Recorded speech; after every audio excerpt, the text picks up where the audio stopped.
And now, it's time for DJ Raqi's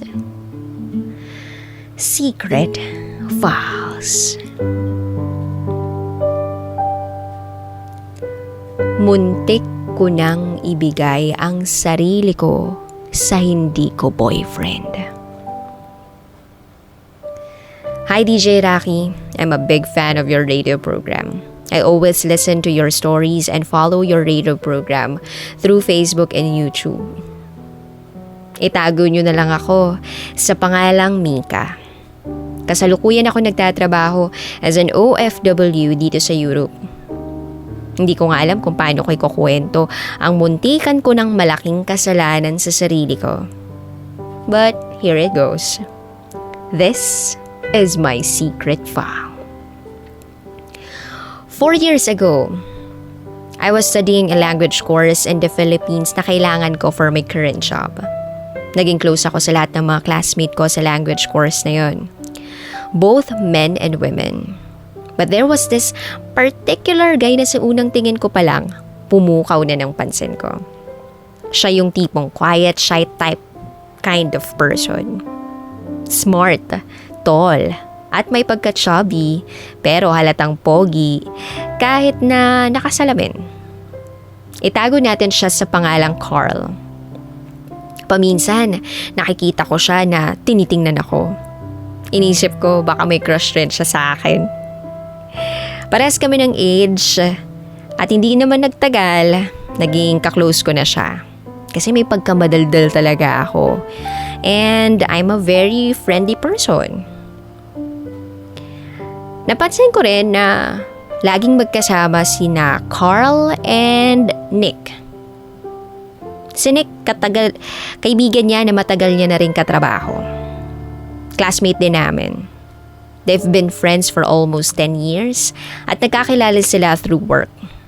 They always spend time together. Malaki ang respeto ni Carl kay Nick. And he even calls him Kuya. Minsan nga iniisip na namin na magjowa sila kasi lagi silang magkasama.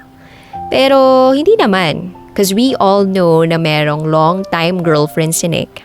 At nagka-ex-girlfriend naman si Carl dati.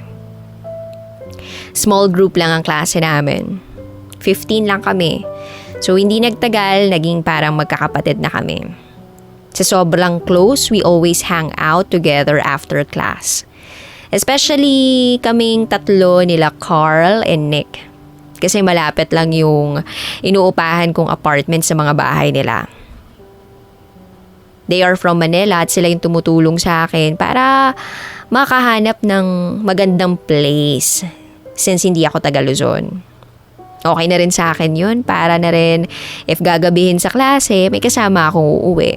Sasakay ng taxi or bus at may maghahatid sa akin sa inuupahan ko. Minsan nga sa apartment ko, kaming lahat na magkaklase tumatambay para mag-aral at mag-brainstorming. Sometimes we end up going out sa bar to enjoy happy hour naman. Then uuwi kaming lasing. Nakasama ko yung dalawa. Hindi naman ako worried na may gagawin silang masama sa akin kasi mapagkakatiwalaan ko talaga sila.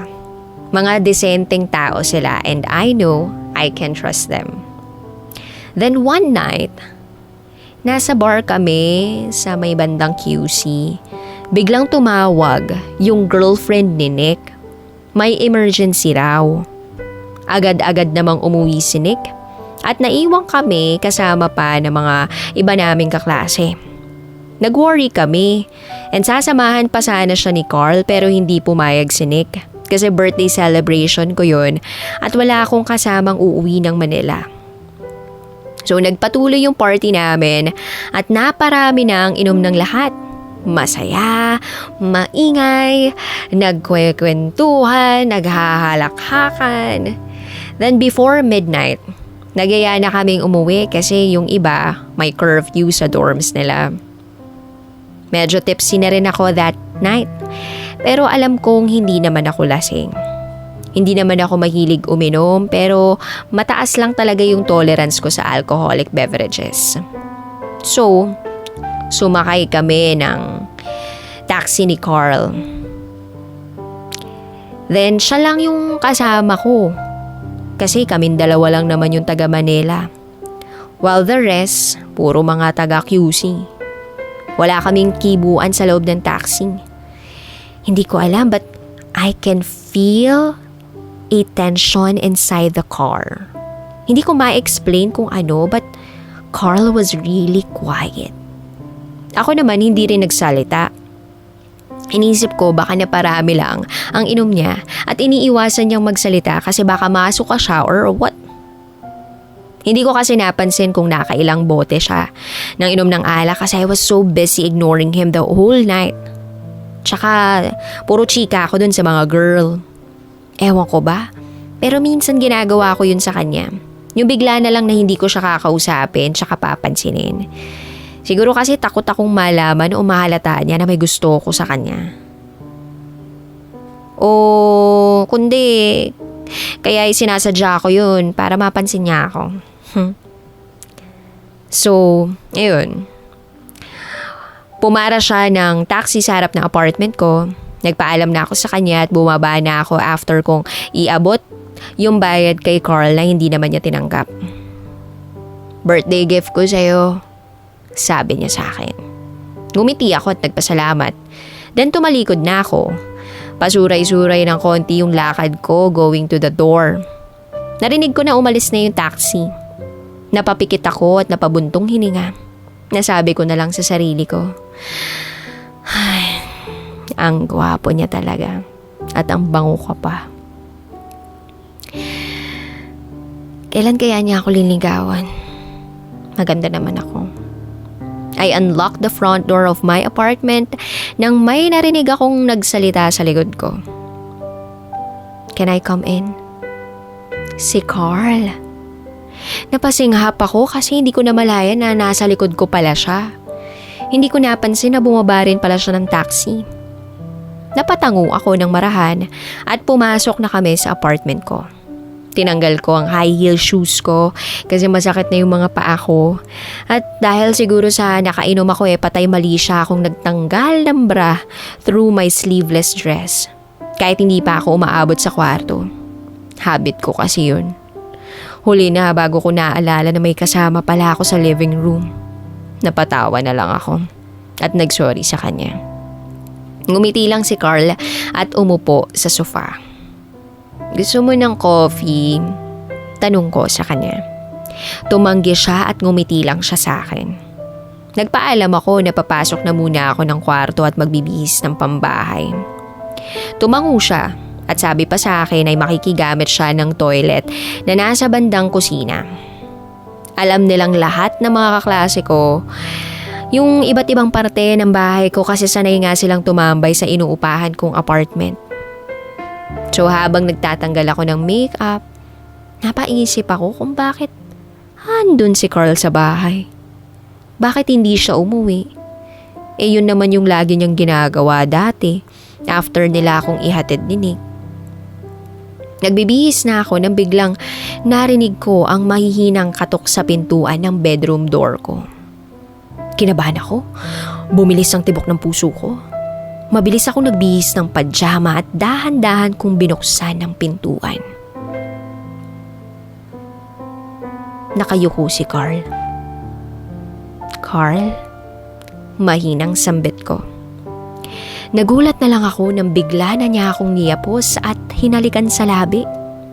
Mapusok, maalab, madiin. Sa sobrang gulat ko, hindi ko alam kung paano ako magre-react. Paano kasi yung lalaking crush ko, eto, hinahalikan ako. Yung lalaking pinagpapantasyahan ko at yung nagiging inspirasyon ko para may determinasyon akong pumasok at wag umabsent sa klase ay eto. Niyayakap ako ng mahigpit. Ewan ko. Pero sa sobrang init tsaka sa sarap, hindi ko na napigilan yung sarili ko. Nakalimutan ko yung pagiging desente at dalagang Pilipina ko. Nakipagsabayan ako sa kanya kahit wala pa akong experience kasi never pa ako nagka-boyfriend. I was never been kissed. But here I am, being kissed by Carl. Yes, NBSB ako kahit marami akong maliligaw. Pero ni isa sa kanila, walang pumukaw sa puso ko till I met this man. At aaminin ko, I am in love with Carl. I knew it since I first laid my eyes on him. It was love at first sight. That time, I refused to deny it anymore. Mahal ko siya. Sa halos 1 taon na naming magkaklase na pamahal na ako sa kanya. He is still a mystery to me kasi shy type guy siya eh.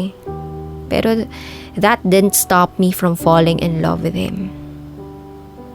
Kasi habang nagkakasama kami, I noticed everything about him. His gentleness, his good manners, his cleanliness, his everything.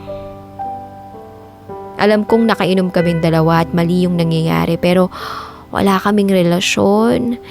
Pero handa akong ibigay ang sarili ko sa kanya nung gabing yun. Ewan ko, nabaliw ata ako. Hindi ko na namalayan, wala na kaming mga saplot at nakahiga na kami sa kama. Tuloy pa rin ang halikan.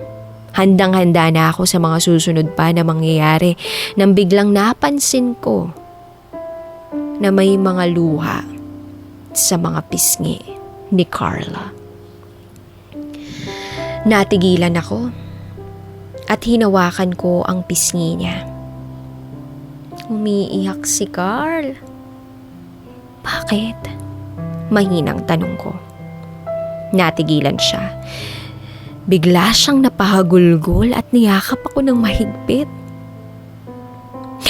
I'm sorry. Sabi niya habang patuloy pa ring umiiyak. Natigilan ako. Shit, anong nangyayari? Naguguluhang tanong ko sa sarili ko habang tinatakpan ng kumot ang hubad kong katawan. Napaupo siya sa gilid ng kama ko at nakayukong patuloy pa ring humahagulgol. Napapaluha na rin ako dahil sa kahihiyan. Muntik na akong makipag-sex sa hindi ko jowa, sa taong hindi ko alam kung mahal rin ba ako o ano. Naguguluhan man, nilapitan ko pa rin si Carl at napaupo sa tabi niya na nakabalot ng kumot ang hubad kong katawan. Inabot ko ang isang unan at ibinigay sa kanya para takpan naman niya yung harapan niya. Nanginginig na inabot ko yung isang kamay niya at nagpakatatag. Huminga ako ng malalim at sinabi ko sa kanya, "It's okay, Carl. Wala kang kasalanan." I tried to reassure him.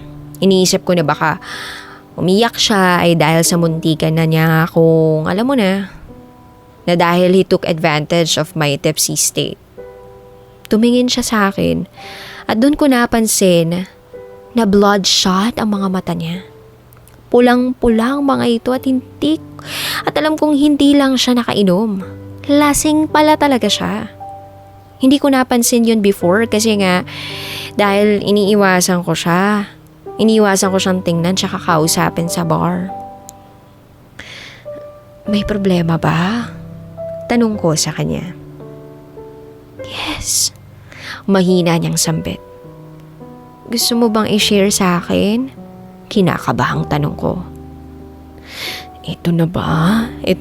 Amin na ba siya ng nararamdaman niya for me? Sabi ko sa isip ko. Tumango siya at sa mahinang boses sinabi niya, "Si Nick." Nagulat ako. Si Nick? Anong meron kay Nick? Sa isip-isip ko. Si Nick. Mahal ko siya, Mika. Matagal na. Napapaiyak na sambit ni Carl. Napapikit ako ng mahigpit. Ouch! Ang sakit. Naramdaman ko ang pagdurog ng puso ko na para bang pinagbagsakan ako ng langit at nilamon ng lupa. Hindi ko alam kung bakit pero talagang napakasakit ng sinabi niya. Bakit hindi ko napansin? Bakla si Carl. Mahal ko si Nick. Minahal ko siya simula nung magkakilala kami. Hindi ko naranasan to kahit kanino. Siya pa lang ang tanging lalaking minahal ko, Mika. At alam ko sa sarili ko na siya lang ang mamahalin ko habang buhay. Ito na yata yung pinakapasabog sa lahat ng regalo sa kaarawan kong yun. This is my most memorable birthday but it turned out to be the worst of all. Bakit hindi ko napansin yun? Ni isa sa amin hindi nakahalata na bakla siya. Pero bakit ako? Ako pa yung unang nakaalam sa grupo. Bakit ako pa? Bakit sa birthday ko pa? Bakit, Carl?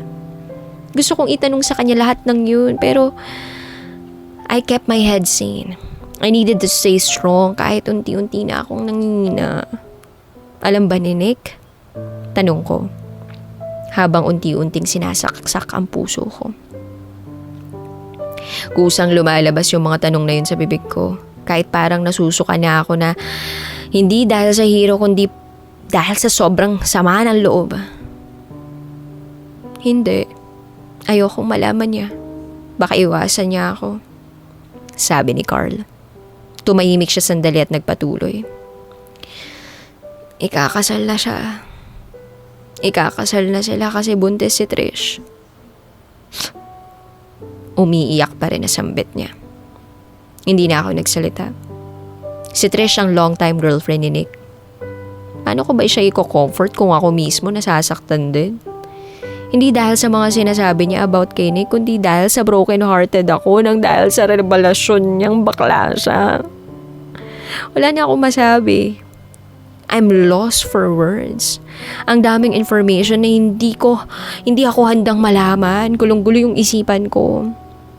So, inihiga ko na lang siya sa kama at pinayuhan ko siyang magpahinga. Dali-dali kong pinulot yung pajama ko sa sahig at pumunta sa bahay niya. Doon tahimik akong umiyak habang nagbibihis. Hindi ko alam pero talagang nasaktan ako. Akala ko he likes me too. Na meron din siyang nararamdaman for me.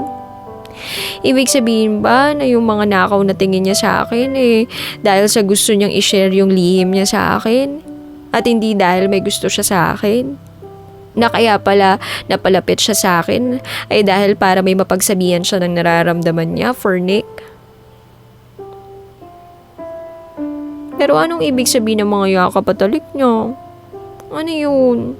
Gamitan lang? Hindi ko alam kung mali ba dahil inililihim ko yung nararamdaman ko for him. Pero sa tingin ko, tama lang pala yung naging desisyon ko. Ayoko nang dumagdag sa pasakit niya. Alam kong nasasaktan na siya dahil sa nangyayari sa kanila ni Nick. Si Nick na matalik niyang kaibigan, na minamahal niya ng matagal na clueless naman sa nararamdaman niya, na walang alam sa tunay niyang pagkatao. Sino ba naman ako? Isang kaklase na nagmahal ng lihim sa kanya.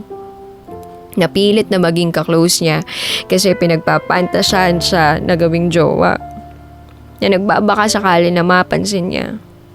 Kung malaman niya pa na may gusto ako sa kanya, baka mag-guilty siya on my behalf. Kasi alam niyang hindi naman niya ako magugustuhan dahil may iba siyang mahal. Bumalik ako sa kwarto. Maimbing nang natutulog si Carl. Kumuha ako ng unan at dinala sa sofa. Doon na ako natulog at nagpalipas ng gabi. Kinaumagahan, nagluto ako ng breakfast at ginising ko si Carl. Nagulat siya na nakita niya ako. Sabi ko, nakatulog siya sa sobrang lasing at pinatulog ko siya sa kwarto ko. Nag-joke pa nga ako na wag siyang mag-alala kasi hindi ko naman siya pinagsamantalahan. Ngumiti si Carl at kumain na kami ng agahan. Hindi ko alam kung naalala niya ba yung nangyari ng gabing yun. Hindi ako nagsalita. Nagpatuloy lang kami sa pagkain at nagkwento tungkol sa nangyari sa birthday party. After a while, nagpaalam na rin si Carl. But before siya umalis, hinawakan niya na mahigpit yung kamay ko. At niyakap niya ako ng mahigpit. Salamat, Mika.